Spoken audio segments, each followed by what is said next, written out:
Blessed day po muli sa bawat isa.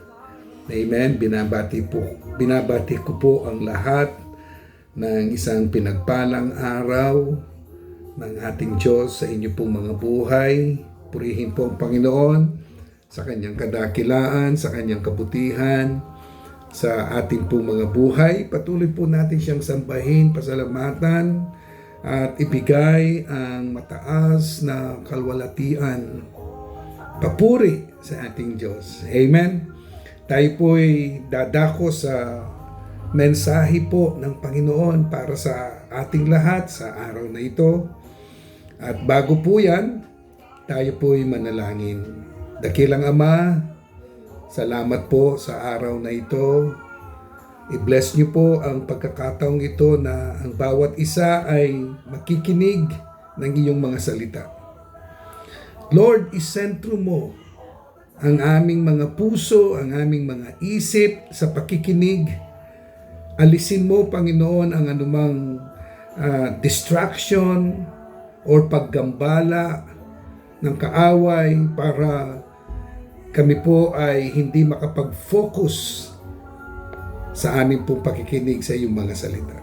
Ituon mo, Panginoon, ang aming attention. And I pray, dear God, that you open the hearts of your people today as they listen to your word, so that the blessings and anointing from you, Father, will flow abundantly and freely to their lives. Maraming salamat po, Panginoon. Ito po ang aking panalangin sa pangalan po ng aming Panginoong Jesus. Amen.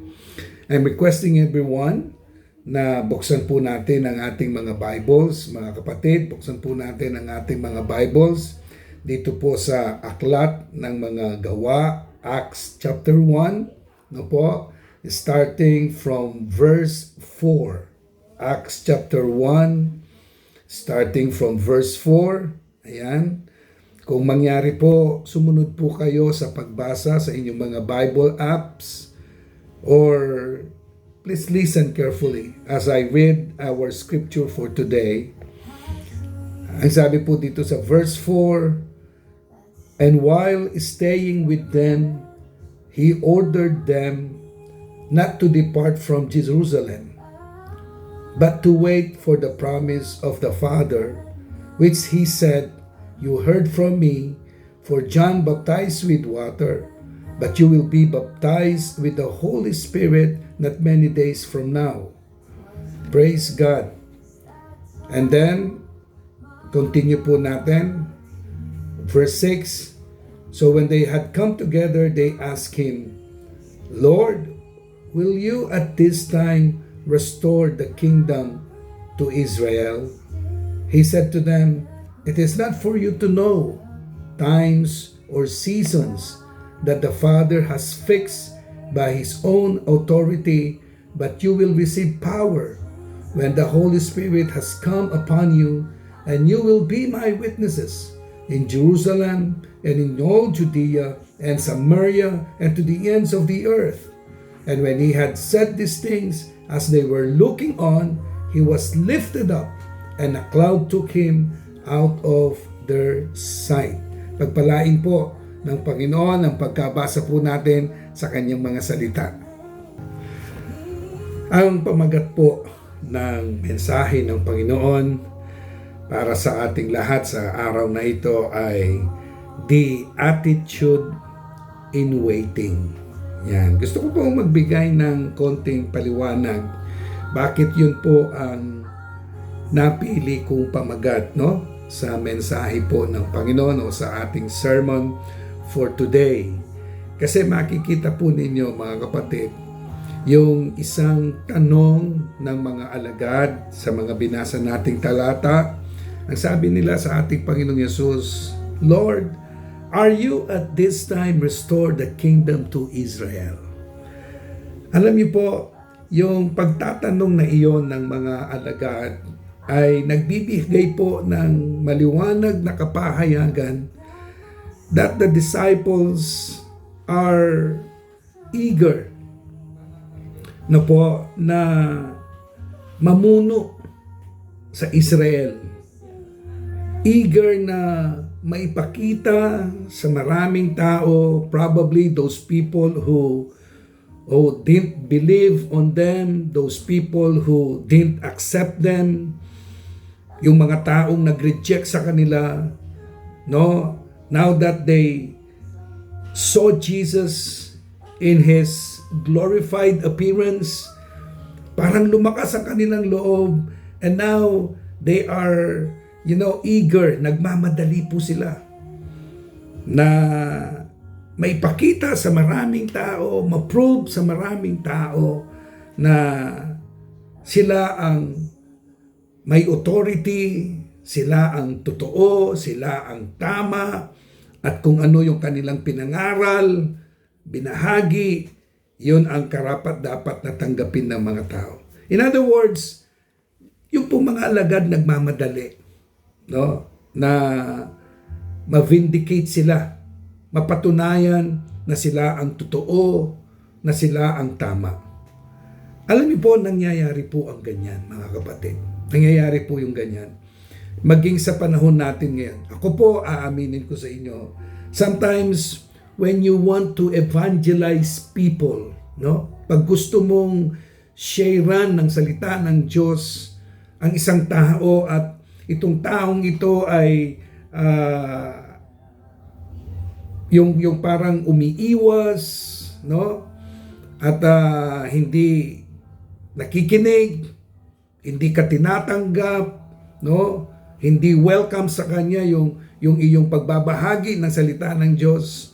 Minsan naiisip natin, sana patunayan na ng Diyos ngayon sa taong ito na nagkakamali siya sa kanyang reaction, no? We always want God to justify immediately, no? Nagmamadali tayo lagi, no? Nakakalimutan natin that there's a wisdom and there's a blessing in waiting. Kagaya po niyan, mga kapatid, tayo pong lahat ay nakatuon sa katotohanan na ang ating Diyos ay babalik muli. Now, if a person is earnestly waiting for the coming of the Lord Jesus, at itong taong ito may matinding pangangailangan, may matinding karamdaman, may matinding struggle o problema sa buhay, malamang sa malamang ang magiging damdamin ng taong ito, dumating ka na, Panginoon, because what is on his mind para matapos yung kanyang kahirapan? Siguro po, hindi natin naman masisisi ang tao kung magkakaroon siya ng ganong damdamin. But then again, my friends, we cannot dictate the Lord. We cannot control God sa mga gusto nating mangyari sa buhay natin, no? So ano ba ang dapat maging attitude natin? Nakikita natin na ganito ang nangyayari sa buhay natin, nakikita natin ganito ang nangyayari sa ating kapaligiran. So ano ang dapat magiging attitude natin? Napakahalaga po niyan, kapatid. The attitude in waiting is very much important. Kasi pag hindi po tayo naging maingat sa ating reaction, sa ating emotion, sa paghihintay, baka maging kagaya po tayo ng mga taong sinasabi ng Biblia doon sa sulat ni Apostol Pedro na sila po'y nainip. Because long time ago, naririnig na nila na may pangako na darating, nainip po sila. They waited, pero nawalan sila ng tiyaga na maghintay. At imbes na sila'y magpatuloy sa kanilang pananampalataya, sila po'y naging manlilibak. Umalis sila sa katotohanan, naging matigas ang kanilang puso sa katotohanan ng salita ng Diyos, at hanggang sa sila'y tumalikod sa pananampalataya. At sila po ay naging manlilibak ng iglesia. My friends, there are some lessons in the Bible about waiting. Pasingin po ninyo, si Jacob, pinaghintay po siya ng panahon. Nung ligawan po niya yung kanyang mapapangasawa na si Rachel, hindi ho binigay immediately ni Laban o hindi napunta kagad kay Jacob yung kanyang dinidesire. He worked, he served, he labored for 7 years only to find out na hindi pa pala panahon para ibigay sa kanya yung kanyang asawa na si Rachel. So he worked and labored again for another 7 years. And he waited for 14 years. Ano po ang pinapahayag ng paghihintay doon? Determination. Determination and perseverance. Okay? Waiting reveals attitude. Si Abraham po, he was 75 when he was promised. Siya po'y pinangakuan na magkakaroon ng anak at magiging ama ng maraming bansa. But Abraham waited for 25 long years for that promise to happen in his life. Ano po ang pinapahayag na katotohanan doon o attitude ng paghihintay? Tiwala, trust, and obedience. Although we all know that along the process, while he was waiting, Abraham committed a mistake. Nevertheless, bumalik siya sa kanyang pagtitiwala sa Diyos. David, ito po ang isang pinakamagandang ugali ng paghihintay. Si David, ahead of time, he was anointed to be the next king. Pero hindi ho siya gumawa ng maling hakbang para agawin ang trono kay Saul. He waited for the perfect timing of the Lord. Anong pinakita sa ugali ni David sa kanyang paghihintay sa panahon ng Diyos? Integrity. Sinasabi ko nga po sa inyo, waiting reveals attitude. In the same manner, sa ating pong paghihintay sa muling pagbabalik ng ating Panginoong Hesus, ano po dapat ang maging attitude natin dyan? Na po, dapat yung ugali natin, no po, ay mabantayan natin because the devil is so clever to deceive us para dayain, linlangin tayo, iligaw tayo. Pasigin po ninyo yung mga alagad.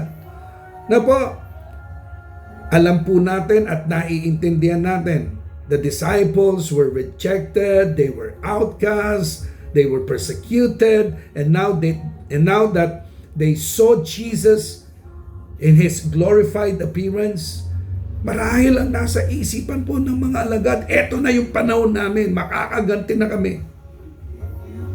Now let us check our motive, let us check our attitude. Ako po kapatid, nung ako po'y tumugon sa panawagan ng Diyos o sa tawag ng Panginoon para magpastor, I bargain with God. Ang sabi ko po kay Lord, Lord, tutugon ako sa iyong tawag. Tatanggapin ko ang iyong tawag na ako'y magpastor. Meron akong isang kahilingan sa iyo. Yung buong pamilya ko, yung mga kapatid ko, lahat sila maligtas. Lahat sila makakilala sa iyo. Lahat sila ma-born again. That's my request to the Lord. Tutugon ako, itatabi ko yung aking pangarap, magpapastor ako, tutupdin ko yung iyong tawag sa aking buhay. But then, Father, I pray to God that He will grant my request. Alam niyo po, graduate po ako ng Bible school, hindi ho naligtas. Hindi na born again yung aking mga kapatid. Kung hindi ko po binantayan ang aking emotion, ang aking attitude, I might end up blaming the Lord. I might end up questioning God or doubting God. But my friends, along the process, I learned to understand that it is not us who determines life. It is not us who can control life. It is the Lord. And the psalmist says, it is always good to wait upon the Lord. napakainam ang maghintay sa panahon ng Diyos. Because when we do, we will experience the power, the sovereignty, the miracles of God in our lives. Hindi yung ikaw ang nagdidikta. Let God be God. Let God reign. Let God rule. And in the meantime, while we wait for His glorious coming, while we wait for the blessed hope, we need to understand what kind of attitude we need to possess in ourselves. Anong klaseng ugali?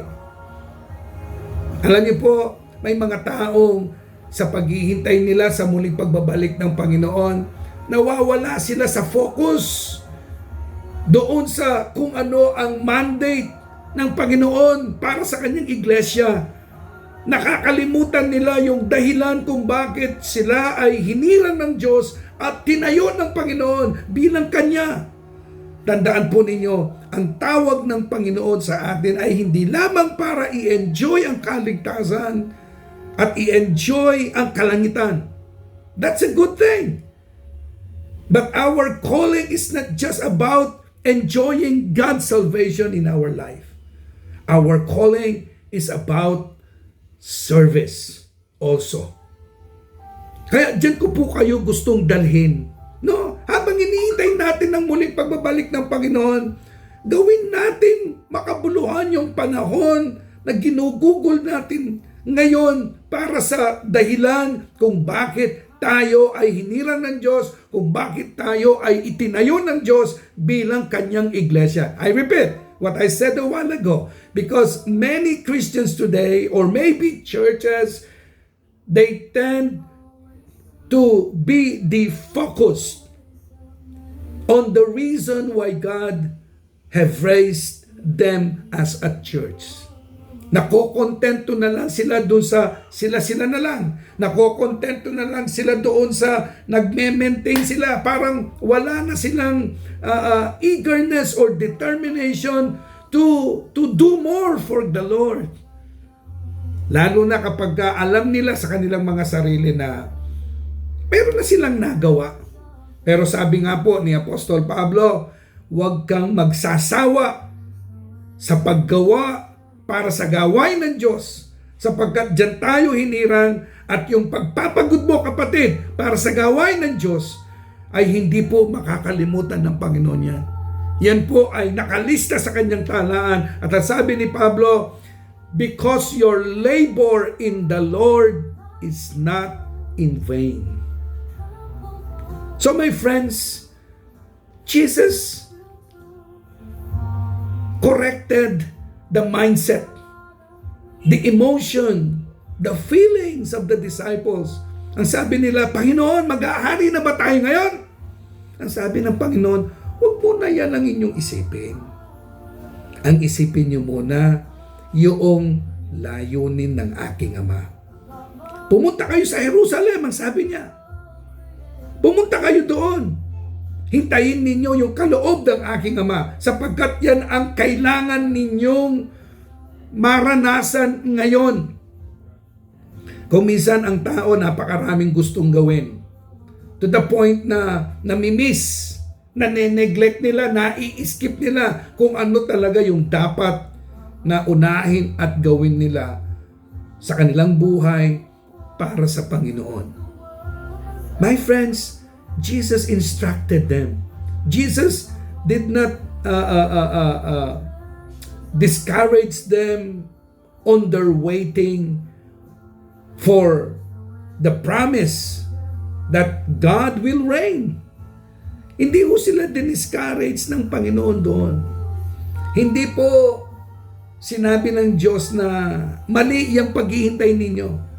Rather, Jesus na po corrected their attitude and pointed to them that while waiting for that glorious moment, ito ang dapat nyong maging damdamin.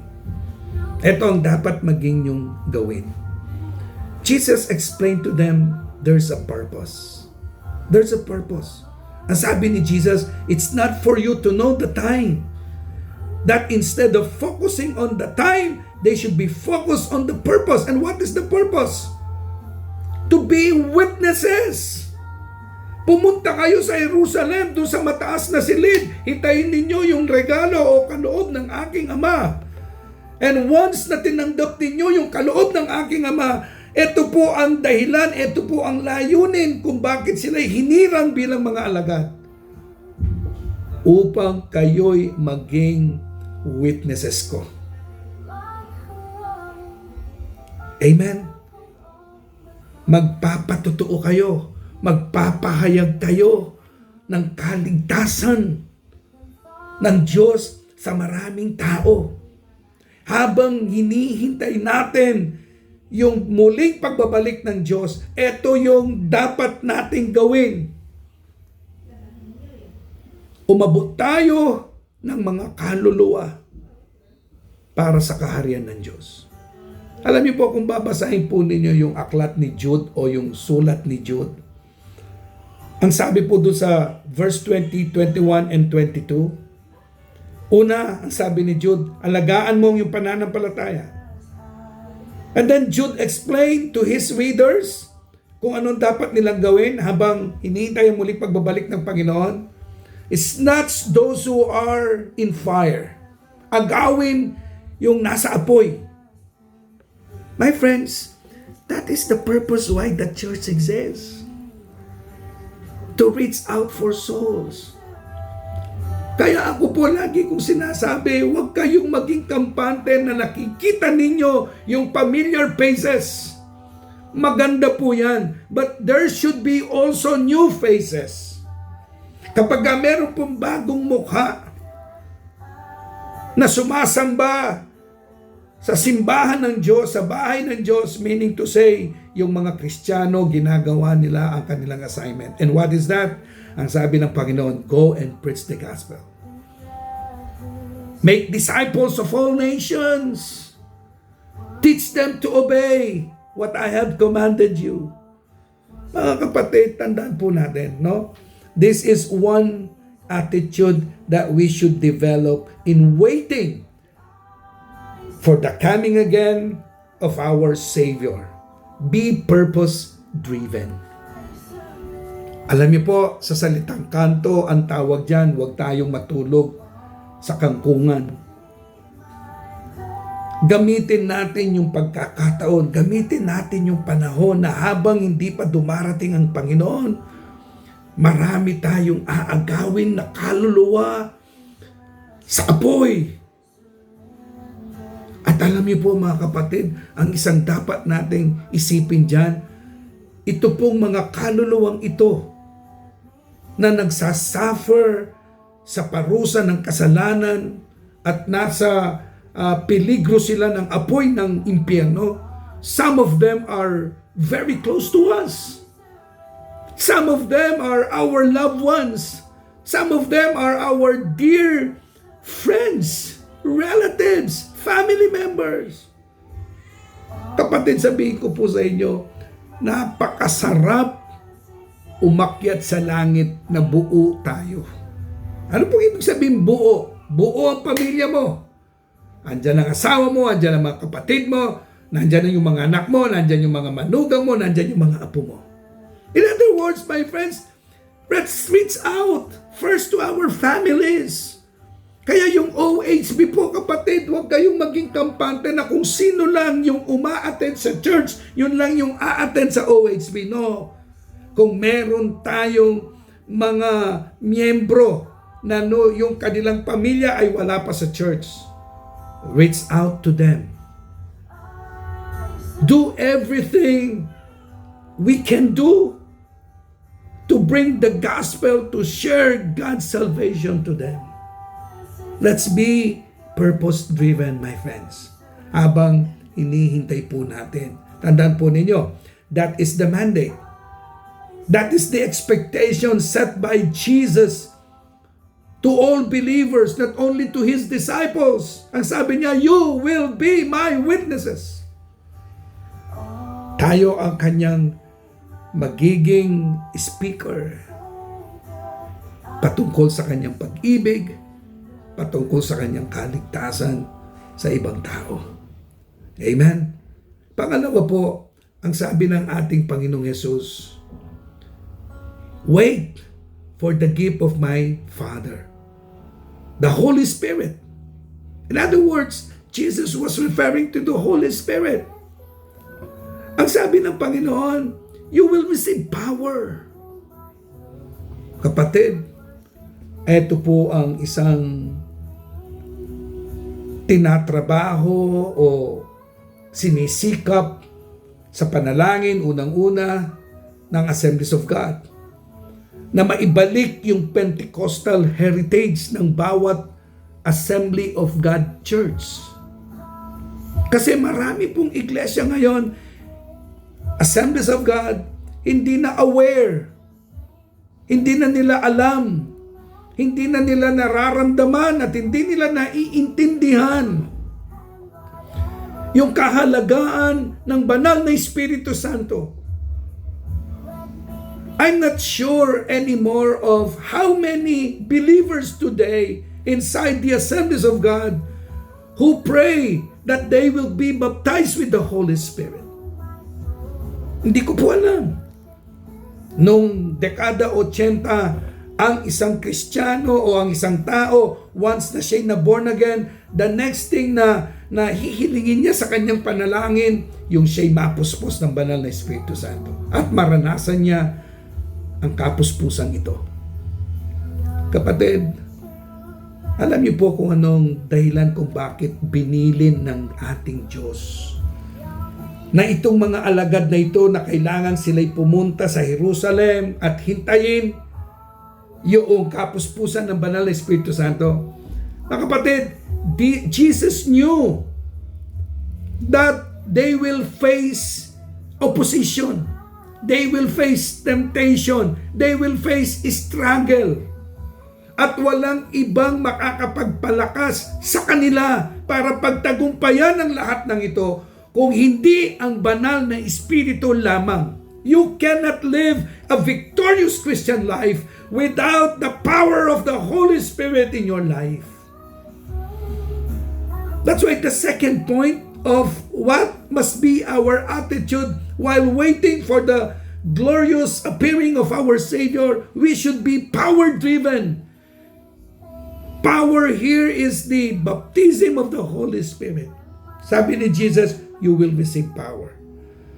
And you will be my witnesses. Bago sila magiging mga saksi ng Panginoon, kailangan muna nila yung kapangyarihang iyon. Sapagkat hindi sila magiging epektibong mamahayag ng pag-ibig at kaligtasan ng Diyos kung hindi sila kinasihan, pinuno ng banal na Espiritu Santo. That's why, my friends, let's be aware.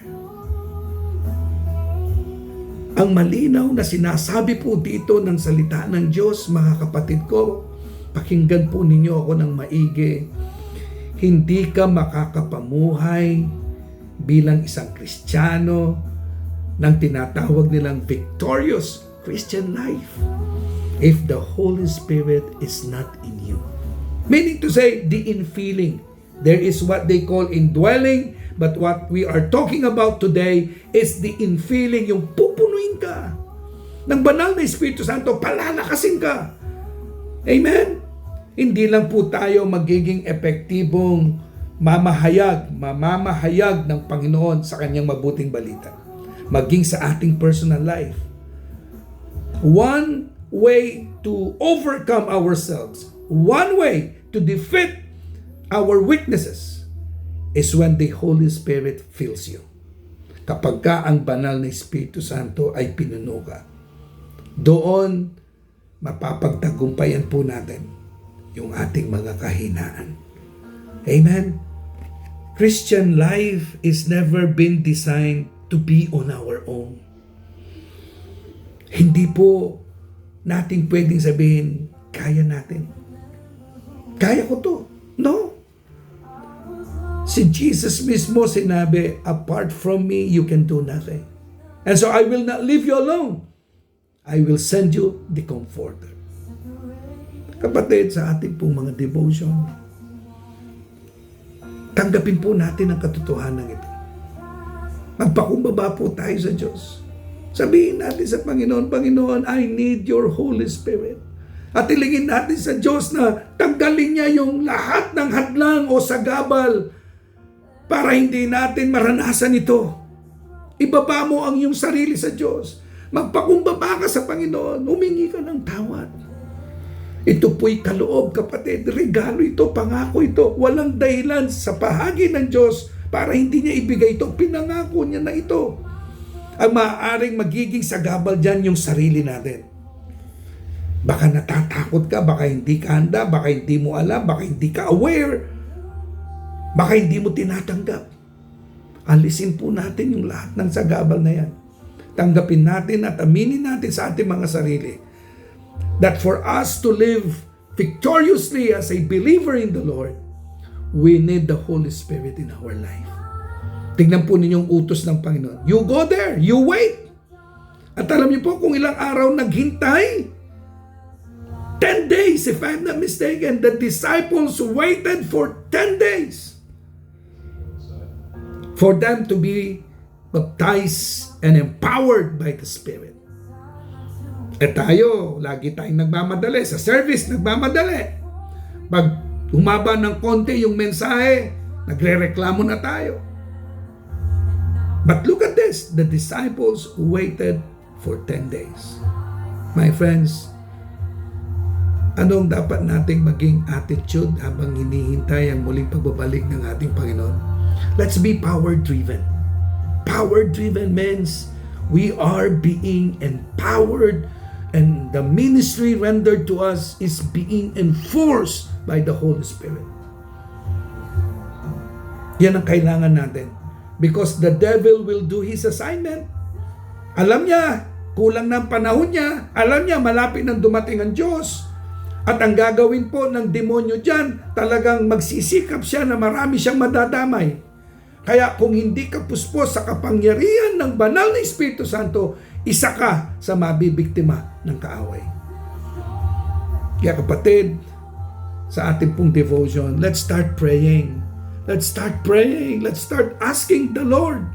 Father God, in our worship in the church, let the Holy Spirit flow. Kaya kayo pong mga nangunguna sa music, sa praise and worship, your task, yung trabaho po ninyo ay hindi lamang kumanta at mag-perform. Ang trabaho po ninyo, akayin, dalhin ang kongregasyon sa pagsamba na kung saan mararanasan ng bawat isa ang presensya ng Diyos at ang kapangyarihan ng banal na Espiritu Santo. Your ministry is not just about to perform and sing. Napakahalaga na yung puso at damdamin natin maayos, sapagkat kung hindi maayos ang ating puso, hindi po bababa ang banal na Espiritu Santo. Kaya bago po tayo tumayo dyan at maglingkod, sikapin po natin na ang ating mga puso ay siniyasat ng Diyos. Amen. Mga kapatid, sa panahong ito napakahalaga. Nagiging pahirap na po ng pahirap ang kalagayan, ang mga kinakaharap natin sa pananampalataya, sa espiritual na buhay. We need the Holy Spirit. Let's pray that God will anoint us with the power of His Spirit. Amen. And lastly, my friends, napakaganda po ng pangako ng Diyos.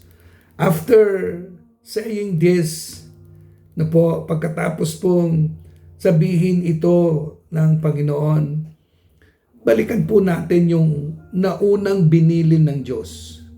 Alam niyo po, before He ascended, no? Kasi dito po sa binasa nating talata, naka-record po dyan yung pag-akyat niya sa langit.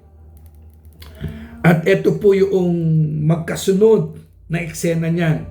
Bago po yan, dito po sa Matthew 28:19, binigay po ng Diyos ang utos na ito. Ang sabi ng Panginoon, go therefore and make disciples of all nations, baptizing them in the name of the Father and of the Son and of the Holy Spirit. Verse 20 says, teaching them to observe all that I have commanded you. And behold, I am with you always to the end of the age. Purpose-driven, power-driven, and then lastly, promise-driven. Alam niyo po, napakahalaga na alam natin kung anong pangako. Because this promise is the one that will inspire us to be persistent. Amen? To be resilient, to endure the struggles that we may face. Kapatid, alam niyo po, it is understood na haharap tayo ng mga pagsubok, haharap tayo ng mga kahirapan, pero kapag ka alam mo na meron kang pinanghahawakan na pangako ng ating Panginoon, kapatid, kahit anong hirap, yung pag-asa hindi mawawala sa iyo. Unang-una, alam mo na ang salita ng Diyos kailanman ay hindi mabibigo. Kailanman ang salita ng Diyos ay magiging makapangyarihan. Ang sabi po ng anghel kay Maria, no words from the Lord will fail. Itatak mo yan sa iyong puso, sa iyong kaisipan. At ano po ang sinalita ng Diyos sa atin sa binasa kong ito? Ang sabi niya, and I am with you always. Kapag ka ginagawa natin yung layunin ng Diyos, pinapangako ng Panginoon ang kanyang gabay. Yan ang pangako ng Diyos. Kasama mo ko sa lahat ng bagay, sa lahat ng panahon sa iyong buhay. At ito po sasabihin ko sa inyo, kapatid, ang pinaka masarap, ligtas na panahon na mabuhay ay yung kasama mo ang Panginoon. Yan ang pinagpalang panahon sa buhay natin. Yung kasama mo ang Diyos.